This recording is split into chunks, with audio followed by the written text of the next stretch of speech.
नमस्कार, मी विशिता माझ्या चॅनलवर तुमचे स्वागत करते। आज तुमच्यासाठी एक छानसा उपयोगी असा व्हिडिओ घेऊन आलेली आहे। बरेच जण या दुखण्यांपासून त्रस्त असेल, त्याच दुखण्यांवर आज मी तुम्हाला अगदी आपल्या आजूबाजूला अवेलेबल असलेल्या साहित्यात कसा आपण हा इलाज करू शकतो आणि यातून मुक्तता मिळवू शकतो हे मी तुम्हाला सांगणार आहे। आज आपण रुईच्या पानांपासून एक असा उपाय बघणार आहोत की तुम्हाला या सर्व दुखण्यांपासून मुक्तता मिळालीच समजा।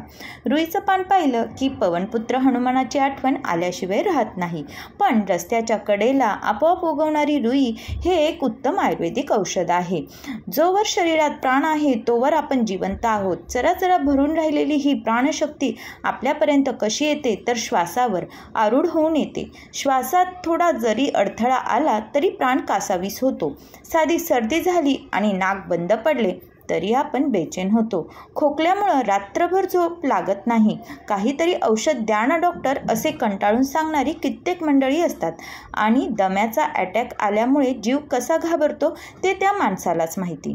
इथेच आपल्याला श्वासातला अडथळा दूर करणारी रुई उपयुक्त पडते। सर्दी खोकला झाला, छातीवर कफ जमला तर अगोदर छातीवर थोडेसे तेल लावायचे आहे, नाहीतर रुईचे पान स्वच्छ धुवून घ्यायचे आहे आणि त्या पानाला तेल लावायचं आहे आणि ते तव्यावर गरम करायचं आहे आणि ते आपल्या छातीवर आणि पाठीवर ठेवायचं आहे।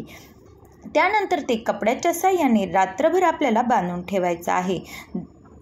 असं केल्याने आपल्याला या आजारांपासून मुक्तता मिळते। दम्याचा अटॅकही यामुळे आटोक्यात येण्यास मदत होते। तसेच तान्ह्या बाळाला जर हा उपाय केला तर तो अगदी रामबाण उपाय म्हटला जातो।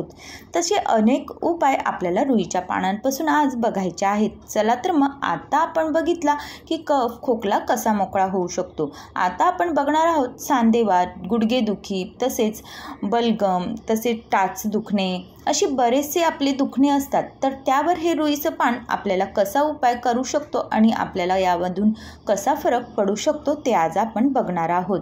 आपल्याला या ठिकाणी काय करायचं आहे, जर तुमची गुडघे दुखत असेल तर तुम्हाला रुईचं पान घ्यायचं आहे, त्यावर तेल लावायचं आहे। तिळाचं तेल, एरंडाचं तेल किंवा मोहरीचं तेल किंवा साजूक तूप यापैकी तुम्ही कोणतंही तेल किंवा तूप वापरू शकता आणि ते पान मस्त असं तव्यावर गरम करून घ्यायचं आहे। दोन्ही साईडने आपल्याला तेल लावायचं आहे आणि ते पान गरम केल्यानंतर ज्या ठिकाणी आपल्याला दुखत आहे त्या ठिकाणी ते पान ठेवायचं आहे आणि कपड्याच्या साहाय्याने रात्रभर बांधून आपल्याला त्याच जागेवर हे पान ठेवायचं आहे। हा उपाय जर तुम्ही 8 दिवस केला तर तुम्ही अगदी ठणठणीत असे बरे व्हाल। बऱ्याचदा आपले टाचेचं हाड हे दुखत असतं किंवा टिचलेलं असतं किंवा मोठं झालेलं असतं आणि या ठिकाणी डॉक्टर हे ऑपरेशन करण्यासाठी सांगत असतात, पण तुम्ही ऑपरेशन न करता या ठिकाणी जर रुईचं पान तुम्ही 7 दिवस मस्त असं तेल लावून गरम करून बांधून ठेवलं तर तुम्हाला या दुखण्यापासून मुक्तता मिळालीच समजा। तुम्ही अगदी पळायला लागाल अशा प्रकारे आपला पाय हा ठणठणीत असा बरा होत असतो। तसेच यापासून आपण बरेच काही उपाय करू शकतो, पण ते आपल्याला माहिती नाही। आपले शोल्डर दुखत असेल किंवा मान दुखत असेल किंवा बऱ्याच जणांना तर कंबरदुखीचा हा त्रास आहेच, तर तुम्ही या ठिकाणी मी ज्याप्रमाणे सांगितलं आहे त्याचप्रमाणे आपल्याला हा उपाय ज्या ठिकाणी तुमचे अवयव दुखत आहेत त्या ठिकाणी पान हे तेल लावून बांधून ठेवायचं आहे आणि त्यानंतर 8 दिवस आपल्याला बघायचं आहे। तुम्हाला अगदी जादू झाल्यासारखं वाटेल, म्हणूनच या पानाला जादुई पान असेही म्हटले असते। बऱ्याचदा काही गोष्टी आपल्या अवतीभोवतीच असतात, पण त्याचा वापर कसा करायचा किंवा ते आपल्याला कशा प्रकारे उपयोगी पडू शकतात हे आपल्याला माहीत नसते। तर आयुर्वेदाने बऱ्याच काही गोष्टी आपल्याला सांगितलेल्या आहे, पण आता आपल्याला बऱ्याच गोष्टींचा विसर पडत चाललेला आहे। तर अगदी आपल्या बघा या ठिकाणी आपल्याला न जास्त पैसा खर्च करायची गरज नाही। आपण बऱ्याच वेळेस डॉक्टरांकडे जातो आणि लागल तेवढा पैसा डॉक्टरांना देऊन येतो, पण आपल्याला फरक काही पडत नाही। पण तुम्ही जर रुईच्या पानाचा हा उपाय केला तर मी तुम्हाला गॅरंटी देऊन सांगते की तुम्ही अगदी ठणठणीत असे बरे व्हाल। पण आपल्याला हा उपाय करताना एक काळजी घ्यायची आहे। आपण ज्यावेळेस रुईचं पान घरात आणू त्यावेळेस लहान मुलांना यापासून दूर ठेवायचं आहे, कारण रुईचं झाड हे जेवढं औषधी आहे तेवढंच विषारी आहे। रुईचा चीक जर आपल्या डोळ्यात गेला किंवा लहान मुलांनी चुकून त्याचा चिकाला हात लावला आणि डोळ्याला लावला तर आपल्या डोळ्याला अंधत्व येऊ शकते।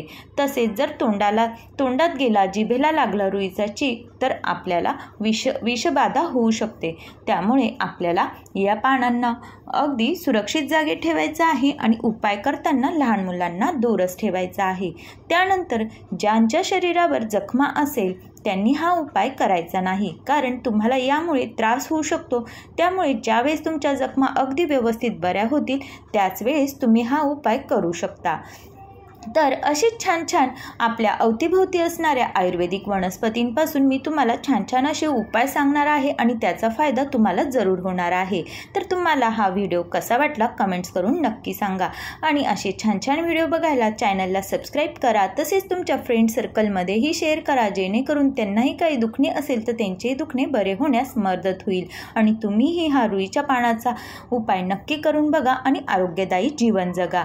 सगळ्या आजारांपासून मुक्तता मिळवा. तर व्हिडिओ शेवटपर्यंत बघितल्याबद्दल धन्यवाद. परत